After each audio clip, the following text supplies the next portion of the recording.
Les chiffres de la sécurité routière sont bons. En 10 ans, le nombre de victimes de la route a été divisé par 2. Mais malheureusement, cela n'est pas vrai pour les jeunes conducteurs qui restent une catégorie à part. Les accidents de la route sont la première cause de mortalité chez les moins de 25 ans. Chaque jour, 4 jeunes perdent la vie sur les routes de France. Pourquoi les jeunes payent-ils un si lourd tribut à la route? Comment faire pour lutter contre ce qui apparaît comme une fatalité? Le but pour moi, c'est que tu rentres ce soir en vie. C'est quoi? Si je suis pas déchiré, il y a un problème, parce que j'ai bu 3 bouteilles. Bah écoute, on verra. Pendant plusieurs semaines, nous avons suivi de jeunes conducteurs. Premières victimes, mais aussi premiers auteurs d'accidents graves. Je vous l'ai dit, depuis le début, j'ai bu calvaire. Tu bois calvaire? Voilà, c'est trop. Ils sont en quête de sensations fortes et cumulent souvent tous les facteurs de risque. Alcool, drogue, inexpérience, vitesse excessive et adrénaline. T'as envie de courir quoi. On peut pas empêcher les jeunes quoi. Ah ouais, on aime bien emmerder les flics. Nous avons également vécu le quotidien des unités de police et de gendarmerie qui luttent contre les conduites dangereuses. Ces excès provoquent de nombreux accidents mortels qui défraient régulièrement la chronique. Bonjour et bienvenue à tous. Vous regardez le 12-45. Voici les titres de l'actualité de ce mardi 23 mars. Il attendait le bus pour aller à l'école. Il a été fauché par une voiture. Un adolescent de 13 ans est mort ce matin dans les Bouches-du-Rhône. Le chauffard est activement recherché. 23 mars 2010, à Berlétan, près de Marseille. La France est sous le choc. Michael, 13 ans, vient d'être fauché par une voiture. La collision a été d'une violence extrême. Le corps de l'adolescent était projeté à plus de 30 mètres. Michael est mort sur le coup. Le conducteur, lui, s'est enfui au moment de l'accident, mais sera interpellé quelques heures plus tard. Il n'a que 18 ans et roulait à 130 km/h en pleine agglomération, sans permis de conduire et sous l'emprise du cannabis. Ici, c'est limité à 30. Ils arrivent bien à 120, 130 par moment. Que ce soit moto, que ce soit voiture, que ce soit... En tout cas, c'est malheureux. Je suis très choqué. C'est terrible ce qui est arrivé ce matin, voilà. Dans cette ville des Bouches-du-Rhône, la vie s'est arrêtée. 3 jours après l'accident, plus d'1 millier de personnes sont venues de toute la région pour soutenir les parents de Michael. Ils viennent de perdre leur fils unique. Oui, c'était l'ami de mon fils. C'est triste, c'est jamais ça. Jamais ça. Dans le cortège, de nombreux jeunes venus rendre un dernier hommage à leur ami.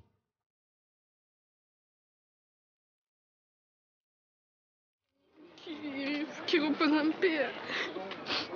On a toujours peur parce que bon, malheureusement, mais voilà, des accidents comme ça arrivent et c'est atroce parce qu'il n'y a pas de mots pour le dire.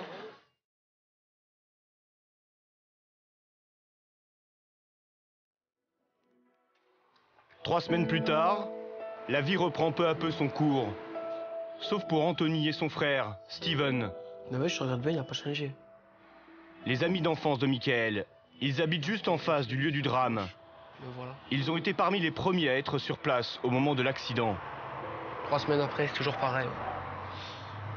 Toujours la même douleur, toujours la même haine qu'on a dans le cœur. C'est l'inconscience du chauffard, quoi.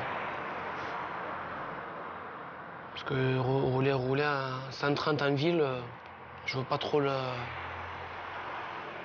D'après ce qu'on m'a dit, il n'avait pas le permis, donc rien que ça, déjà, c'est pas normal.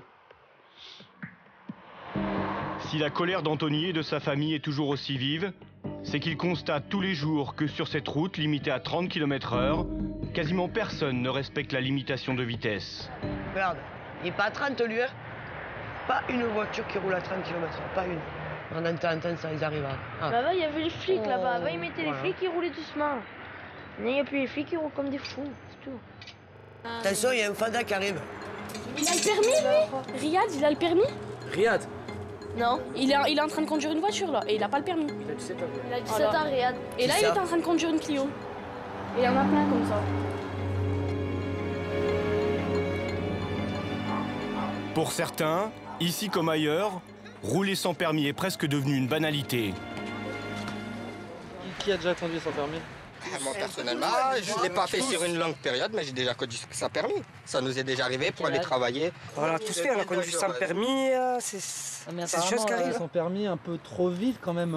Mais bon, il est inconscient, il est jeune, il n'a pas fait attention. Il n'y a pas de limitation de vitesse vu qu'il est déjà hors la loi en conduisant sans le permis. Donc il ne va pas avoir les 30 km/h, les 50 km/h ou... Ouais, c'est pas une excuse, mais quoi dire, il roulait vite, le jeune. Ça peut tomber sur n'importe qui en fait, c'est ça. L'accident qui coûte la vie à Michael n'est pas un cas isolé. Se mettre en danger sur la route est devenu une véritable mode pour certains jeunes. Région parisienne, un vendredi soir. C'est le moment d'un véritable chassé-croisé entre les automobilistes qui viennent à Paris pour faire la fête et ceux qui rentrent chez eux après le travail.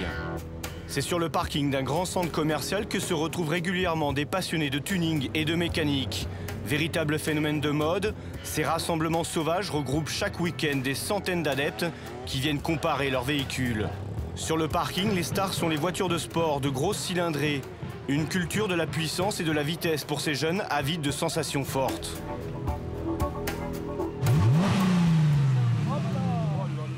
Ah, ça c'est de la bonne caisse.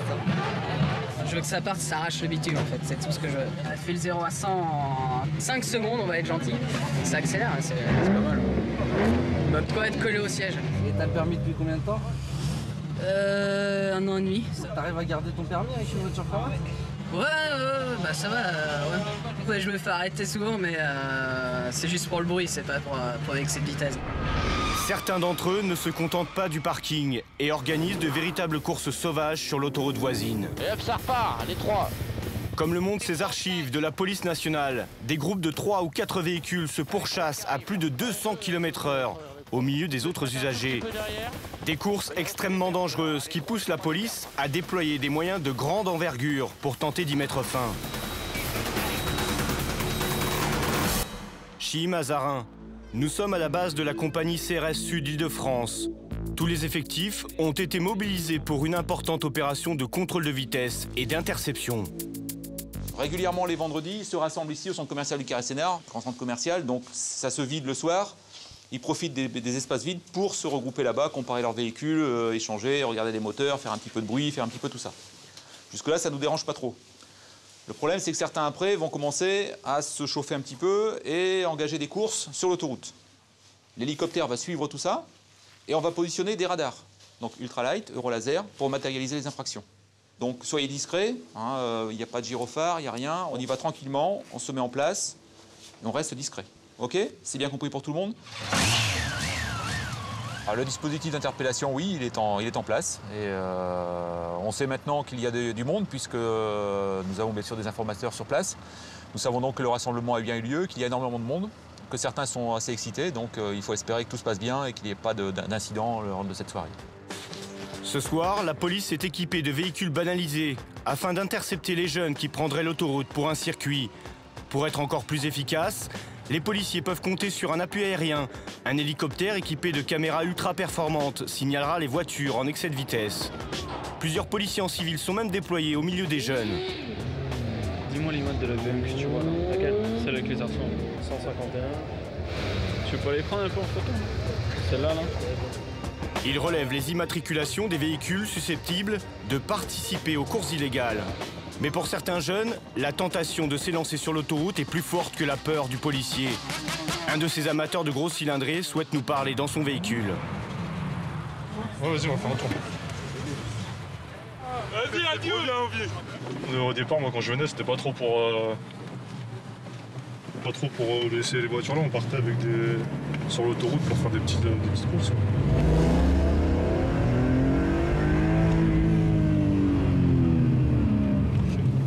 T'as combien de chevaux? 343. Puis là, tu peux mettre en mode sport, ça change la cartographie de la voiture. En réalité, il voulait nous montrer la puissance de son véhicule. En quelques secondes, le compteur frôle déjà les 200 km/h. Nous lui demandons de revenir à des vitesses légales et plus rassurantes. De toute manière, cet habitué sait que ces rassemblements sont régulièrement placés sous haute surveillance. Ils peuvent te prendre avec l'hélicoptère, je sais pas... T'as toujours un peu la peur en plus de te faire serrer, quoi. J'ai déjà perdu 23 points. Ouais, j'ai déjà fait 4 fois le stage pour récupérer. D'accord. Ouais. Et tu l'as toujours, tu l'as jamais perdu? Non, j'ai de la chance. J'ai de la chance. Quelques kilomètres plus loin, les policiers sont en place. Munis d'appareils à visée infrarouge, ils scrutent l'autoroute et mesurent la vitesse des voitures qui passent en contrebas. Pour le moment, ils n'ont relevé aucune infraction. Le commandant Baran ferme la marche. Posté non loin de l'autoroute, il est prêt à intercepter les bolides des jeunes. On attend les instructions du lieutenant et du major qui sont dans l'hélicoptère, qui nous diront que les courses ont commencé. Et dès que c'est parti, on a quelques minutes pour aller se mettre en place. Vaudois 50, de Vaudois 95. Mais ces infractions ont un impact en termes de sécurité et le coût humain qu'on va investir, si on peut sauver 2-3 vies, c'est important. C'est pas, il vaut mieux 30 fonctionnaires pendant 3 heures ou 4 heures sur ce type d'opération. Si on peut sauver 3-4 vies, c'est une chose de fantastique. Marteau de Vaudois 81, j'ai 2 voitures. Il doit y avoir une meuf qui va arriver sur la station totale à grande vitesse. Retour sur l'autoroute, l'hélicoptère signale aux équipes au sol 2 véhicules qui roulent à vive allure. Ils sont aussitôt repérés par les policiers équipés de jumelles qui doivent tenter de relever leur vitesse. 170 km/h. Voilà. Pour une route qui est normalement à combien? À 110. 170, voilà. Donc c'est 170 là? Ouais, le collègue vient de faire un relevé avec un appareil. Contrôlé à 170 km/h au lieu des 110 autorisés, le jeune conducteur risque le retrait de son permis de conduire. 4 500 € d'amende et jusqu'à 2 ans de prison pour mise en danger de la vie d'autrui. Alors, avant de s'élancer, les jeunes du rassemblement utilisent des éclaireurs qui doivent s'assurer que la route est dégagée. Ah, par contre, cette voiture-là, ouais, là, c'en est un, je crois. Ça, c'en est un. Ah, putain. Là, ils reviennent, là. Ouais, ça, c'est année, ça. Ils reviennent dans l'autre sens. Ça, c'est année, ça, c'est ceux tout à l'heure, ça. Oulala, ça commence à arriver un peu trop, là. Voilà, quelques-uns qui passent sur la passerelle, on sait pas trop. On sait pas trop. Après plusieurs passages de ces éclaireurs, les policiers semblent avoir été repérés. Ce soir, plus personne ne s'élancera sur l'autoroute. Mais le désir de s'affronter au nez et à la barbe de la police n'est pas près de disparaître pour autant. Bah, c'est le jeu du chat et de la souris. T'as envie de courir, quoi. On peut pas empêcher les jeunes, quoi. C'est une passion.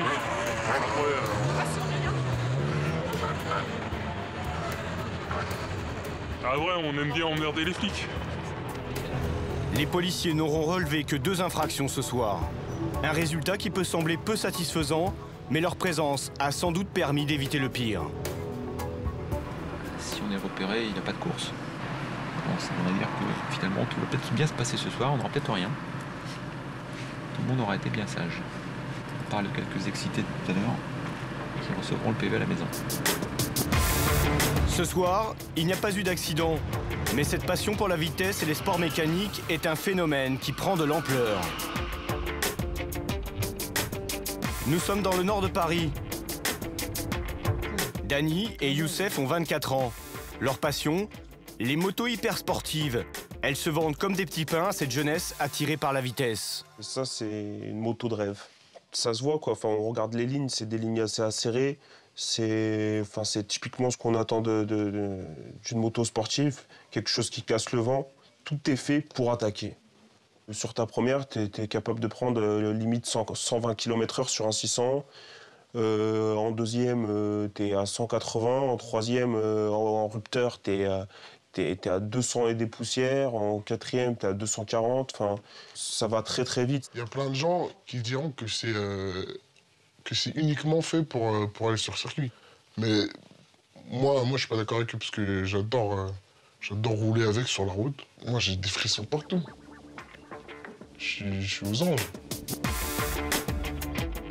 Rouler sur la route, c'est bien là le problème. Car cette envie d'en découdre avec le bitume s'exprime au-delà du raisonnable. Leurs motos ne sont pas les plus puissantes du marché, mais elles atteignent pourtant les 200 km/h en seulement une dizaine de secondes. Moi, ce qui me fait kiffer là-dedans, c'est quand ta roue, elle touche plus trop le sol, tu vois, ça effleure, tu sens la puissance quand ta moto, t'as les bras qui tirent et tout. Lui, on s'est encore d'écouter. Hein.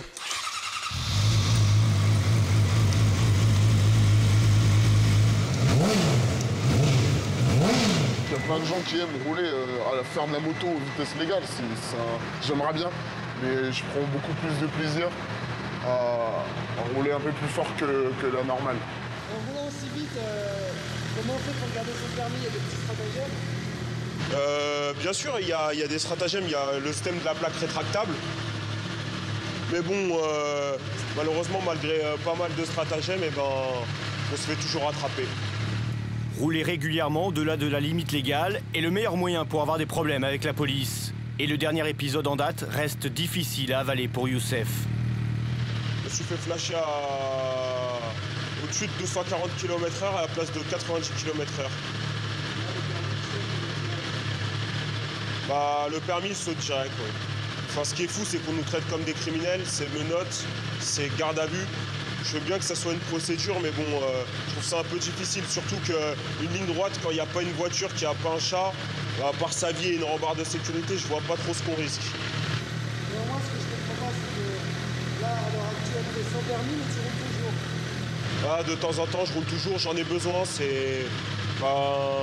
comme on le dit, on a ça dans le sang et... Quand t'as ça dans le sang, qu'est-ce que tu veux faire pour te l'enlever, ça? Comment tu veux? La passion, c'est une passion traître, ça. Si je pouvais me l'enlever, moi, je me l'enlèverais tout de suite. Mais tu peux pas. Tu vis avec et toutes les nuits, t'en rêves, t'as envie de sortir la moto tout le temps. Et voilà. On a presque que ça dans la tête. C'est très dur de s'en passer. Et il y a des moments où on craque et on la prend et on va se faire plaisir.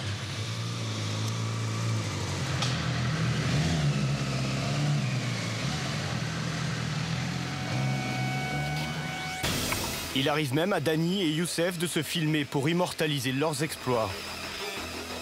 Ils nous ont confié des enregistrements de certaines de leurs soirées. Les images sont édifiantes et les infractions au code de la route innombrables.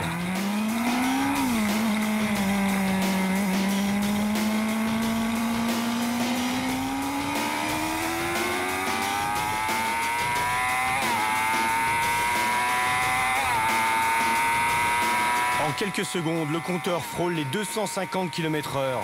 À cette vitesse, la moindre erreur peut être fatale. Pour eux, mais aussi pour les autres conducteurs qu'ils risquent de percuter violemment. Mais grisés par la vitesse, Dany et Youssef oublient toutes les règles de sécurité. Ils profitent de ce long tunnel pour se doubler au milieu des voitures.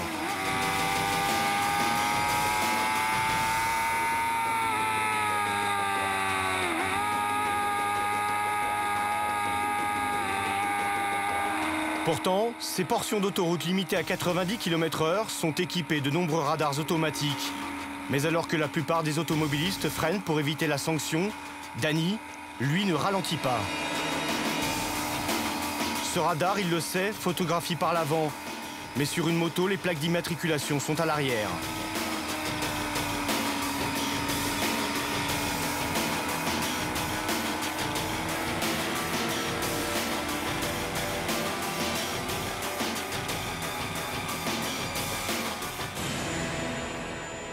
Afin de leur faire prendre conscience de leurs actes, nous regardons avec eux les images de leur virée. Ils reconnaissent le danger qu'ils font courir aux autres, mais semblent surtout amusés par leur performance. Ils m'envoient des étincelles. Putain, t'as mangé des grosses bosses, pas des petites bosses. Ouais, t'as vu? Est-ce que vous avez l'impression de mettre en danger les autres sur la route? Ouais, parce qu'on peut leur faire peur, on peut créer des réactions inattendues chez certaines personnes, on peut... Mais si quelqu'un déboîte, là... s'il déboîte... on est d'accord, là, il y a que deux voies. Ouais, s'il déboîte, on essaie d'esquiver, et puis si on n'arrive pas, on tape, voilà. C'est une passion complètement égoïste. Déjà, sur une moto, t'es tout seul, en général. Mais c'est un sport d'égoïste, quoi. Pas un sport d'équipe. D'accord, mais c'est la route, c'est pas tellement un sport, c'est sur un terrain. Ouais, quand on a les moyens. Enfin, si tu veux vraiment t'amuser, faire de la piste assez souvent, tu mets à peu près... raisonnablement, tu mets 1 500 €, je dirais 2 000 € par mois là-dedans.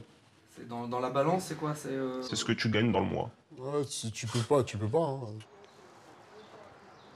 Une semaine plus tard, Dany et Youssef veulent nous amener dans un rassemblement moto pour nous faire découvrir un peu plus leur univers.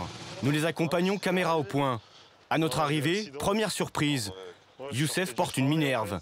Quelques jours plus tôt, il a eu un accident de scooter. Un 50 cm3 qui se conduit sans permis et qu'il utilise pour aller à son travail. Ouais, j'ai eu hématome partout, point de compression, traumatisme crânien et entorse au cervical. Ouais, donc pour ce soir, c'est mort, là. Déjà, je suis en vie, c'est pas mal. C'est vrai. Ouais. Donc voilà, quoi. On te racontera comment ça se passe. Ouais, bah ouais. Comment est-ce qu'on fait Vous me foutrez les boules. L'accident de fer, ça vous refroidit pas un peu quand même? Vous en pensez quoi? Ça refroidit toujours, un accident. Ça refroidit toujours, mais après... Après, la passion, elle est là, tu peux rien, tu sais. On a tous plus ou moins fait un petit passage à l'hôpital. Ça calme pas, ça fait pas peur? Ça calme la première semaine. Après, on reprend goût.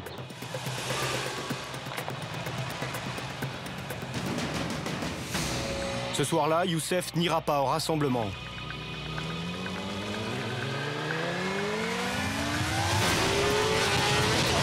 Vendredi, 19h30, à la sortie de Paris, la circulation est très dense. Mais ce n'est pas pour cette raison que Dany et Zoran roulent au pas. Sur cette portion d'autoroute sont postés plusieurs radars automatiques qui photographient par l'arrière. Voilà, là, il y a des radars, il y en a un dans l'autre sens, il y en a un ici, là. Ici, je sais plus combien c'est 90, je crois. Il y en a un autre plus loin, 90 aussi. Et sur la 6, t'as une forte présence policière quand même. Donc voilà, tu fais un peu gaffe, quoi. Après le dernier radar passé, les motards accélèrent. Impossible pour nous de les suivre, les images sont celles des caméras embarquées sur leur moto et sur leur casque.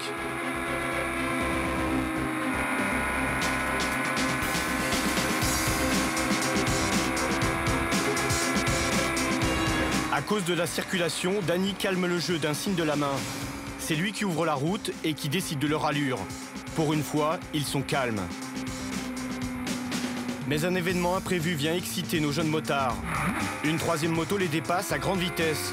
Pour eux, c'est une provocation.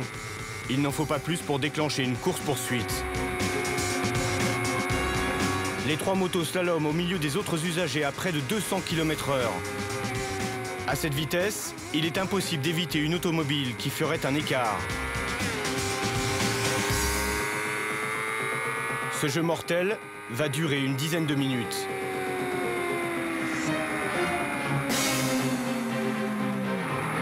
Fort heureusement, Dany et Zoran finissent par abandonner la poursuite. Ils approchent du lieu du rassemblement.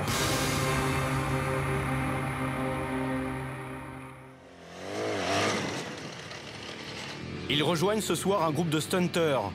Des jeunes, eux aussi passionnés de moto, qui ont choisi l'acrobatie plutôt que la vitesse. Ils assouvissent leur appétit de sensations fortes dans des lieux fermés à la circulation, à l'abri des regards indiscrets. Dany et Zoran apprécient le spectacle. Avec les yeux, c'est du régal. Mais pour eux, pas question de renoncer à leur virée sauvage sur routes ouvertes.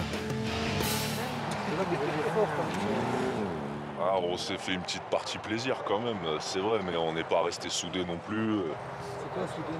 Soudés, c'est à fond, à fond, à fond. Ça n'a pas été le cas. On n'est pas. Non, c'était plutôt soft là.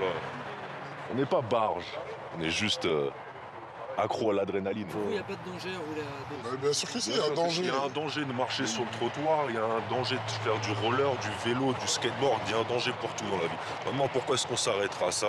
Sincèrement, autant en profiter. Rien qui peut vous arrêter. La loi. La loi, il y a un moment, un agent de police plus fou que nous. Ouais, plus fou que nous surtout. Juste en se faisant un tout petit plaisir de allez, on va dire un petit 20 secondes à 200, on peut chambouler toute notre vie. On perd notre permis, on perd notre travail. Ça pousse au délit de fuite, ça pousse au mec qui roule sans plaque, ça pousse au mec qui roule sans permis, ça pousse à tout et n'importe quoi. Plus ils vont réprimander, plus ça va partir en cacahuète. Voilà, le mec qui est piqué, il est piqué, qu'est-ce que tu peux rien. Le mec qui est piqué au parachutiste, il va sauter toujours en parachutiste jusqu'à ce qu'il meure, et voilà, c'est ça. C'est ça, c'est jusqu'à la mort. Enfin, jusqu'à la mort, jusqu'à... un petit peu encore après. La mort, Stéphane l'a vu de près. Il avait 21 ans et roulait beaucoup trop vite. Il a fait une chute à plus de 200 km/h. Un accident qui l'a laissé paraplégique. À bientôt 35 ans, Stéphane a reconstruit sa vie et pratique désormais sa passion sur des lieux fermés à la circulation. Le feu qui consume Dany, il le connaît pour s'y être brûlé. Ils le voient tous les jours en roulant avec les risques qu'ils prennent actuellement, les dangers qu'il y a. Donc je pense que dans leur tête, ils les considèrent ces dangers, mais ils poussent encore les limites, ils vont encore chercher certaines limites. Ce qui est facile aujourd'hui, quand tu vas chercher un plaisir, c'est de passer ton permis et de t'acheter une moto et d'avoir une puissance. Mais quoi faire de cette puissance? La facilité, c'est de rouler sur route et de se servir de cette puissance. On n'a que ça en fait. Il n'y a que ça. Maintenant, c'est accessible, voilà. On met un plein d'essence, on a la route et on ouvre. Maintenant, ce que tu fais sur route, je suis sûr que tu adorerais, mais à 1000% le faire sur un circuit. Nous, on ne demande pas grand-chose. Si on avait 200 mètres carrés de bitume, et c'est tout, on n'a rien besoin d'autre. C'est où on roule pas, où on va rouler, mais ça va nous coûter un bras, il n'y a pas les structures, on ne peut pas rouler. C'est où on peut pas, où on roule pas. Comment on fait la passion, on la met à droite, on va faire du foot comme tout le monde, on n'a pas assez de développement sur le sport mécanique. Voilà où ils font le sport mécanique, sur la route.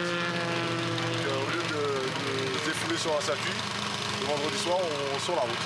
Voilà. Tous les week-ends, Dany et ses amis se mettent en danger sur la route. Ils sont de plus en plus nombreux à prendre les voies de circulation pour un terrain de jeu. Sur Internet, fleurissent les vidéos de jeunes conducteurs qui montrent leurs acrobaties en plein jour, au beau milieu de la circulation. Une mode dangereuse et complètement illégale que la police tente de contrôler autant que possible.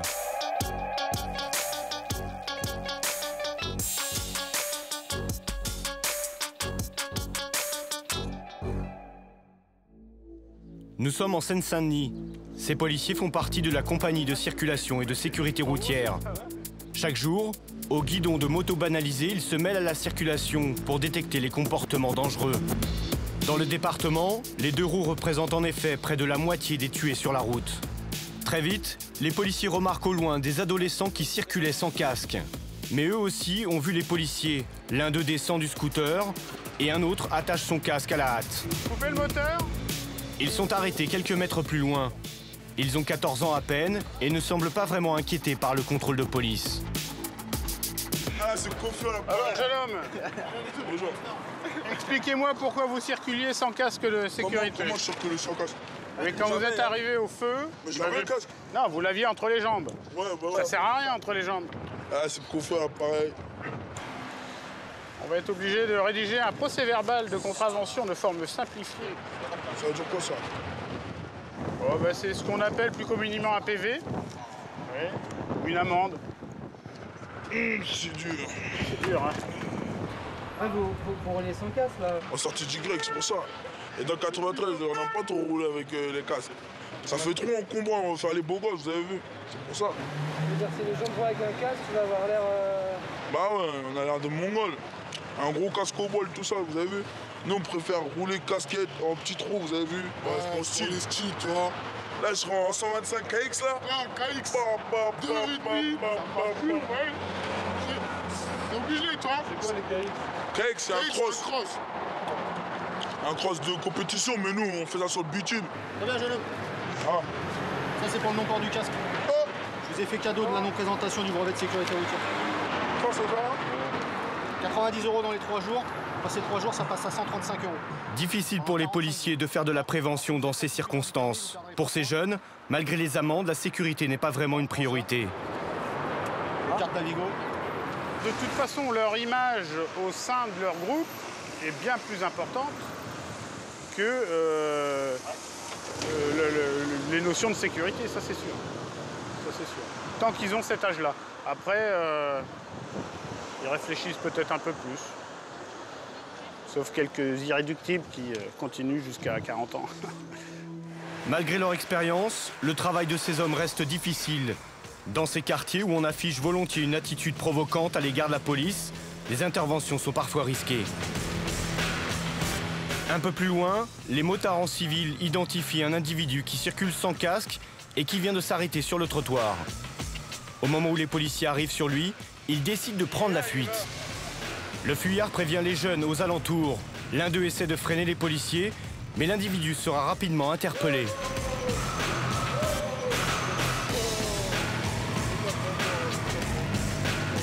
Présenter une pièce d'identité ou les pièces afférentes à la conduite et à la circulation du véhicule. Ah bah alors vous auriez mis le casque tout de suite, ça aurait été plus simple. Hein. Il a une pièce d'identité, hein? Non, il n'a rien sur lui. Vous avez le permis? Sans casque, sans permis et circulant sur le trottoir, ce jeune homme cumule les infractions, ce qui ne l'empêche pas de tenter de négocier avec les policiers. Ah bah heureusement que vous n'avez pas été méchant. J'aurais voulu en 2 minutes, j'étais dans le box. Mon nom, tout le monde connaît mon nom aussi, tout le monde me connaît. Il essaie en fait de gagner du temps. Il sait que la situation peut dégénérer rapidement. Il suffit que le ton monte pour que les jeunes du quartier interviennent. Mais la voiture qui va transporter le conducteur arrive rapidement. C'est-à-dire qu'en fait, il faudrait qu'il y ait un collègue qui nous ramène le monsieur au commissariat pour qu'on sache qui c'est. Attention, sauf pas.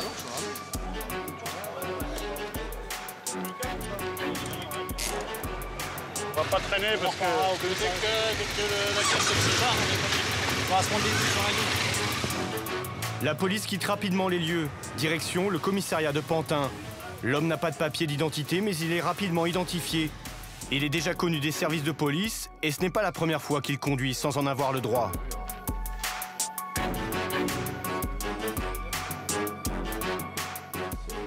Conduite malgré annulation de permis, ouais.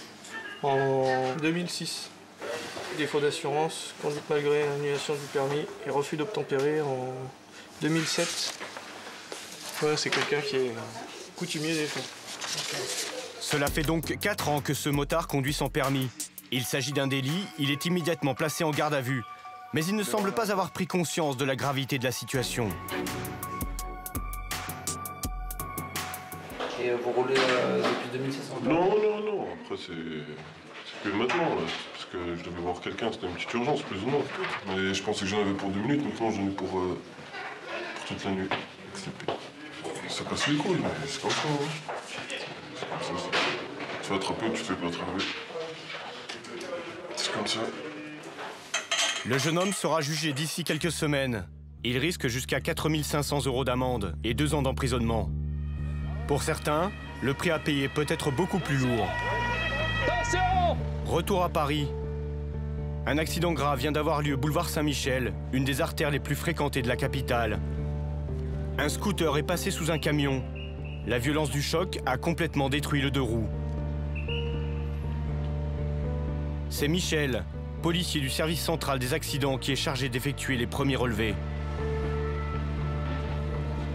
Ici, vous avez le premier véhicule qui s'arrêterait, selon les premières constatations, au feu rouge. Le camion circule, arrivant derrière lui, percute le scooter qui se trouve entre les 2 véhicules. On voit l'état du scooter. Le conducteur a beaucoup de chance.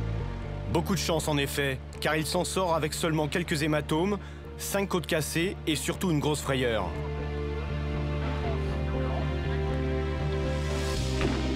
Négatif, c'est pour Cochin. Il est parti à Cochin. Le conducteur du camion est encore sous le choc de l'accident. Il a bien tenté de freiner, mais il n'a pas eu le temps d'éviter la collision avec le scooter qui voulait se faufiler entre lui et la voiture. Le problème du 2 roues, c'est la conduite de certains motocyclistes, cyclomotoristes. Et le fait qu'ils ne prennent même pas en compte qu'il y a d'autres occupants, qu'il y a d'autres acteurs de la circulation routière. D'habitude, ce sont des jeunes de 16, 18, 20 ans, grand maximum, qui font n'importe quoi. Ils n'ont pris aucun cours de conduite, ils font fi de toute mesure de sécurité.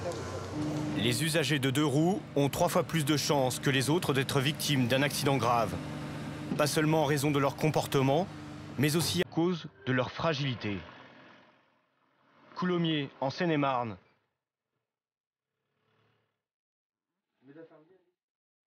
Nicolas a 20 ans. Il y a 2 ans, il est victime d'un accident au guidon de sa moto, percuté par une voiture qui arrivait beaucoup trop vite et qui a pris la fuite, le laissant pour mort au bord de la route.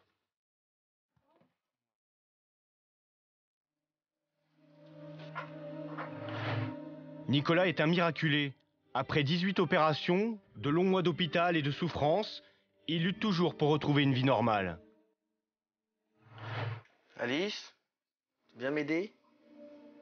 Nicolas a perdu l'usage d'un bras, lui qui habitait seul et avait trouvé un poste de serveur dans un grand établissement parisien, est aujourd'hui dépendant de sa sœur et de sa mère pour tous les gestes du quotidien. C'est quoi le plus pénible au quotidien, Nicolas? Le plus difficile à faire? Bah, te faire à manger, te faire le lit, le repassage, toutes les tâches que les gens font en général assez facilement, comme je faisais avant mon accident, où j'étais totalement indépendant et depuis l'accident, bah, je suis obligé de dépendre de quelqu'un en constant. Ça a des conséquences sur la vie de toute la famille, j'imagine, sur la vôtre aussi. Oui, énorme. Énorme. C'est-à-dire que pendant 1 an, je me suis arrêtée de travailler pour être auprès de lui. Et c'est vrai qu'on met sa vie entre parenthèses pour qu'il soit au mieux de sa personne.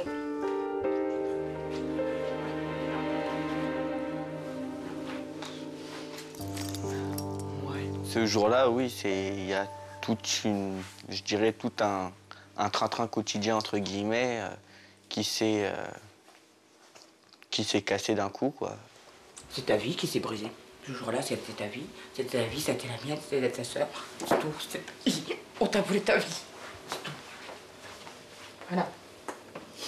C'est ça.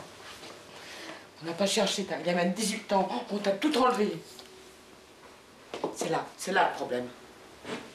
Tes projets, tout a été cassé, tout a été enlevé.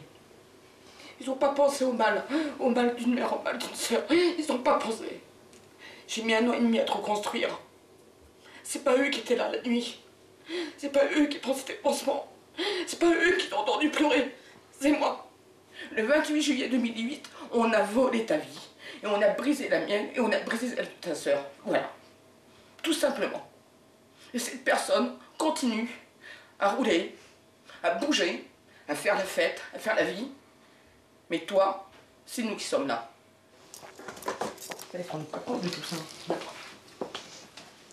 C'est ça qui est important. C'est la vie. La vie. La vie. La vie.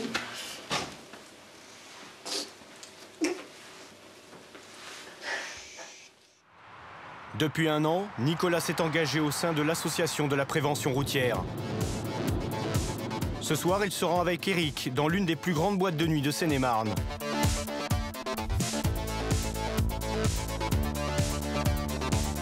Ils vont tenter de sensibiliser les jeunes conducteurs sur les dangers de l'alcool au volant.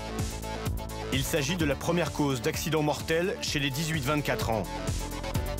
Bonsoir, madame, mademoiselle, messieurs! Ce soir, on fait une soirée capitaine de soirée. Votre permis de conduire toute la soirée, c'est égal à 2 boissons non alcoolisées gratuites. Il y a une centaine de personnes déjà qui sont présents, qui veulent participer à la soirée. Et le gros enjeu, ça va être de pouvoir gérer tout le monde. On n'est que 4. Il faut assurer en même temps, entre guillemets, un petit show avec la discothèque et avec le client. Et donc, il y a cette pression qui est là, qui est importante, quoi, parce qu'on est là pour quelque chose d'important. Allez, on y retourne. Ce soir, Eric et Nicolas seront aidés par Claude et Elodie, 2 bénévoles actifs de l'association. Objectif ? Convaincre les jeunes à désigner un capitaine de soirée appelé Sam, qui s'engagera à ne pas boire et à ramener ses amis sains et saufs. Tu connais aussi les capitaines de soirée? Oui. Vous êtes toutes les 2 capitaines de soirée? C'est ça, voilà. Nickel, vous les gardez sur vous? Un pari difficile puisqu'il s'agit de prendre le permis des conducteurs à leur arrivée et de s'assurer de leur sobriété au moment du départ, avec pour seul argument de la bonne volonté et 2 boissons non alcoolisées offertes. Tu me passes ton permis pour toute la soirée, je t'offre 2 boissons non alcoolisées.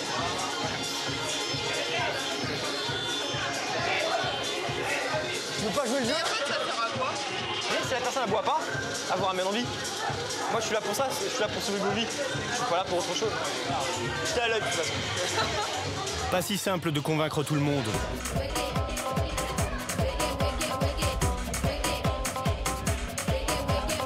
La soirée bat son plein et les verres s'enchaînent rapidement. Pour ces jeunes, concilier fête, alcool et conduite responsable est une véritable gageure. Mais tu vas te faire le mal, assis-toi, c'est pour ton bien, allez. Certains semblent déjà avoir dépassé les limites, sans pour autant renoncer à prendre le volant. Un monsieur un petit peu trop bu, apparemment. Et donc il veut prendre le véhicule, mais j'ai pas le droit de le laisser partir comme ça, et même pour son bien, de toute façon, quoi qu'il arrive. Donc je le fais accompagner par un ami et par mon collègue, pour éviter qu'il prenne le véhicule comme ça dans cet état, qu'il fasse du mal à lui et aux autres. C'est mon anniversaire aujourd'hui. Là, même dans le cas où c'est pas un capitaine de soirée, tu t'en occupes Bah, c'est pas que ça soit un capitaine de soirée ou pas un capitaine de soirée, là c'est une vie, donc on sait pas, vu l'état dans lequel il est, déjà dans quelles conditions il va tomber. Ça il y en tombe, a un qui est pas bien là-haut. ça tombe, il peut faire un coma éthylique ou quoi que ce soit. Apparemment, le jeune homme a renoncé à conduire. C'est Alex, un de ses amis, qui va le raccompagner. Mais Eric n'est pas rassuré pour autant. C'est toi qui prends le volant?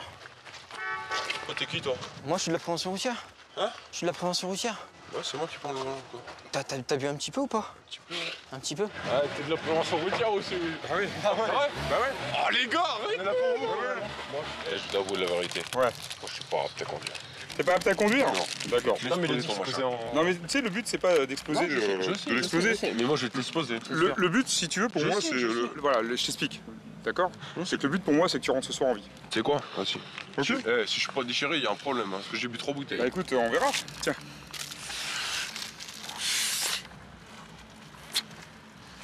Ok. Verdict? Voilà. Donc là, tu vois, regarde, je te montre. Tu vois, la couleur a quand même changé. Maintenant, voilà, c'est vert. Tu vois, si là, par exemple, tu te fais contrôler, c'est pas bon pour toi, quoi. Tu vois, t'imagines les ennuis que tu peux avoir. À la limite, je pense que le plus sérieux, c'est de rester là, un petit peu, sur le parking. Il n'y a pas de souci, monsieur. Ok. Et puis après, si un jour tu veux reboire un coup, il n'y a pas de problème, mais ça sera sans alcool. Ça marche? T'en tapes 5? Ok. Ok, ça marche. Eh, Mohamed! Alors, pratiquement, vous allez faire comment là pour rentrer? On va faire comment? Ouais. On va faire comme dans toutes les boîtes, on va dormir sur place. Pour ces jeunes qui n'avaient pas laissé leur permis à l'entrée, Eric a peut-être évité le pire. Mais il doit maintenant retourner dans la boîte de nuit où l'attendent les capitaines de soirée. Nous, on peut faire que le minimum avec eux. On peut simplement leur dire ne prenez pas le volant, quoi. C'est tout ce qu'on peut faire, parce que sinon, on passe du temps avec tous les clients et les capitaines de soirée, on les perd, quoi. Donc priorité à ceux qui veulent jouer le jeu. Et après, on aide les gens qui en ont besoin. Malheureusement, c'est comme ça.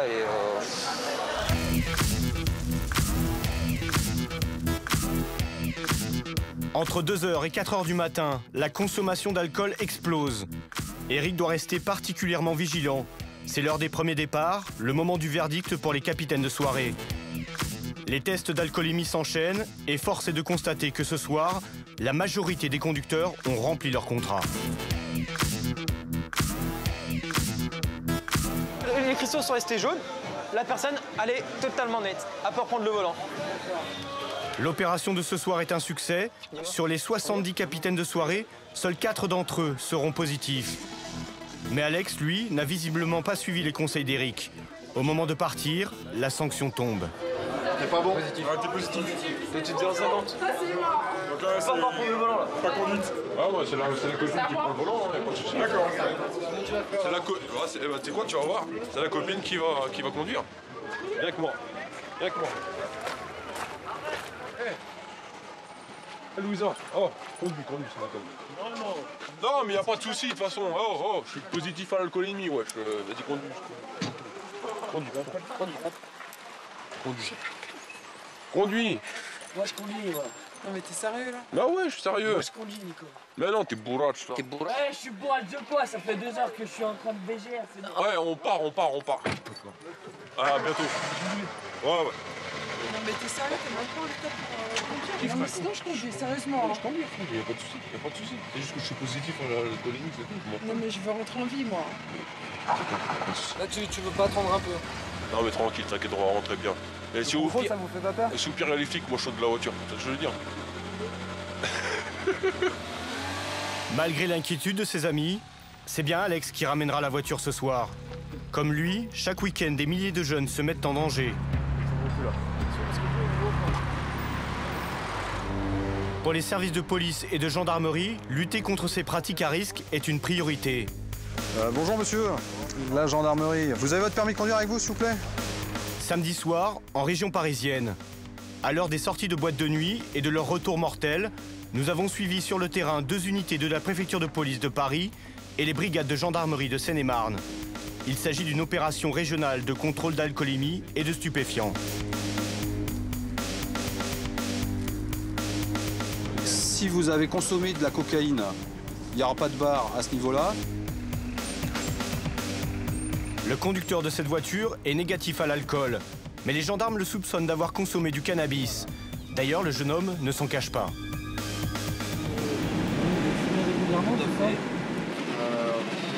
régulièrement, on va dire, surtout en soirée, le week-end. Après un petit peu la semaine pour après le taf, décompresser. Donc là, vous avez un trait sur le cocaïne, un trait sur l'opiacé. Par contre, il n'y a pas de trait sur le THC. Ça veut dire qu'il est positif au THC.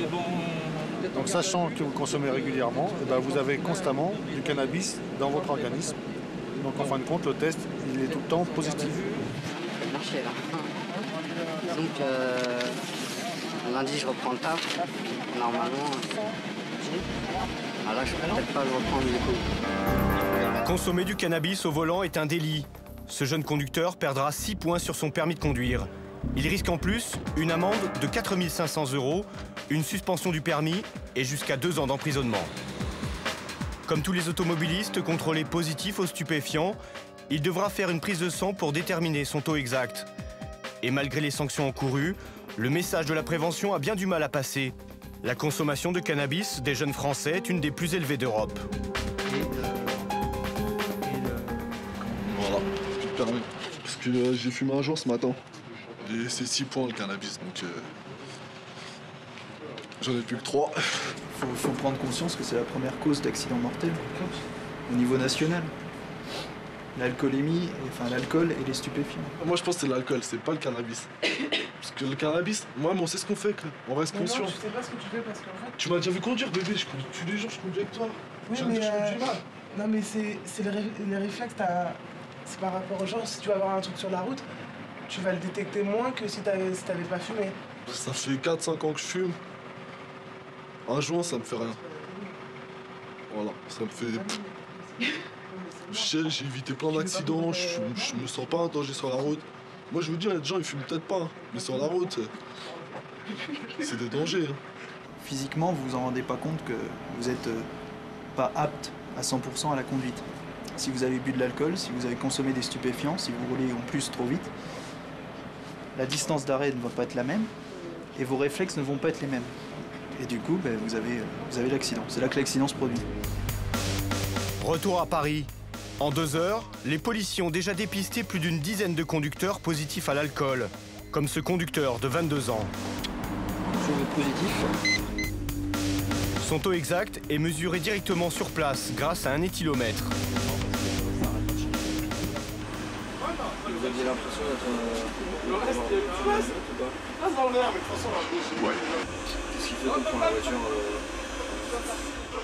On a envie de rentrer chez soi. Vous avez toutes les commodités possibles ici. C'est pas comme si vous étiez à la campagne. Donc vous aviez d'autres alternatives que de prendre votre voiture. Allez-y, soufflez. Encore. Non. 0,79.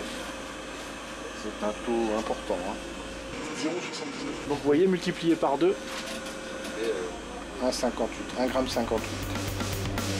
1,58 g d'alcool dans le sang. Un taux qui constitue un délit bien au-dessus des 0,5 g autorisés par la loi. Dans cet état-là, les risques d'avoir un accident augmentent considérablement. Une réalité dont le jeune homme ne semble pas vraiment avoir conscience. Non, mais je me sentais pas dangereux à ce point-là, quoi. C'est juste ça. Je me sentais dans la tête qui me disait, oh là, t'as rien d'autre. Ils connaissent bien les taux, les risques, donc ils savent. Mais je pense qu'ils n'en prennent pas conscience et ils continuent à prendre la voiture, même en ayant trop consommé d'alcool. Le permis, vous l'avez depuis combien de temps? Presque 2 ans. Vous avez toujours combien de points là? J'ai tous mes points. C'est-à-dire 6. Permis probatoire. Depuis 10 minutes, vous n'en avez plus. Plus du tout? Bah non, vous êtes en délictuel, donc même en contraventionnel, vous auriez eu 6 points de moins. 6 moins 6, je vous laisse faire le compte. C'est 6 points là? Ah oui. Là c'est 6 points, et comme vous êtes en délictuel, il y aura un retrait de permis en plus des 6 points. Plus l'amende. Ce soir, ce jeune automobiliste passera la nuit en cellule de dégrisement. Peut-être de quoi le faire réfléchir. Mais une fois au poste de police, certains ont plus de mal à accepter cette nuit de garde à vue. Alors, tu m'as dit que tu t'appelais comment? C'est écrit. C'est écrit. Ça fait longtemps que tu fais du scout? Allô? Non, je parle plus, moi, c'est quand c'est cool. Qui c'est qui te casse les couilles? Vous, quand c'est cool. Je crois qu'il va falloir vite que tu calmes le jeu, ok? J'ai pas fait de grave. J'ai bu trop. J'ai bu, je vous l'ai dit depuis le début, j'ai bu 4 verres. Tu bois 4 verres, voilà, c'est trop, c'est déjà trop. Tu t'es déjà croûté en scooter? Jamais. Mais t'as bien de la chance. On en ramasse tous les soirs. Je sais que scooter c'est dangereux. C'est dangereux. Et plus ça glisse. Ouais, et bourré, c'est encore mieux. Ce qui m'inquiète, c'est quand tu dis que t'as rien fait de grave en fait. Moi je bois jamais, moi. Ça m'arrive de temps en temps de boire. Je préfère te voir ici, face à moi, pour un problème d'alcoolémie, que te ramasser avec la tête écrasée en deux, quoi. Enfin bon, on n'est pas là pour moraliser, on est là pour sensibiliser. Voilà. On fait notre travail, on sensibilise. Quand il faut prévenir, on prévient. Quand il faut punir, on punit. Donc après, ben, tu sors, tu fais la fiesta, tu rentres en taxi. En taxi ou à pied, quoi. Ou métro, voilà. Tout dire. Au total, cette nuit, une trentaine de jeunes conducteurs seront contrôlés positifs à l'alcool ou aux stupéfiants. L'opération de ce soir a peut-être sauvé plusieurs vies. Ça,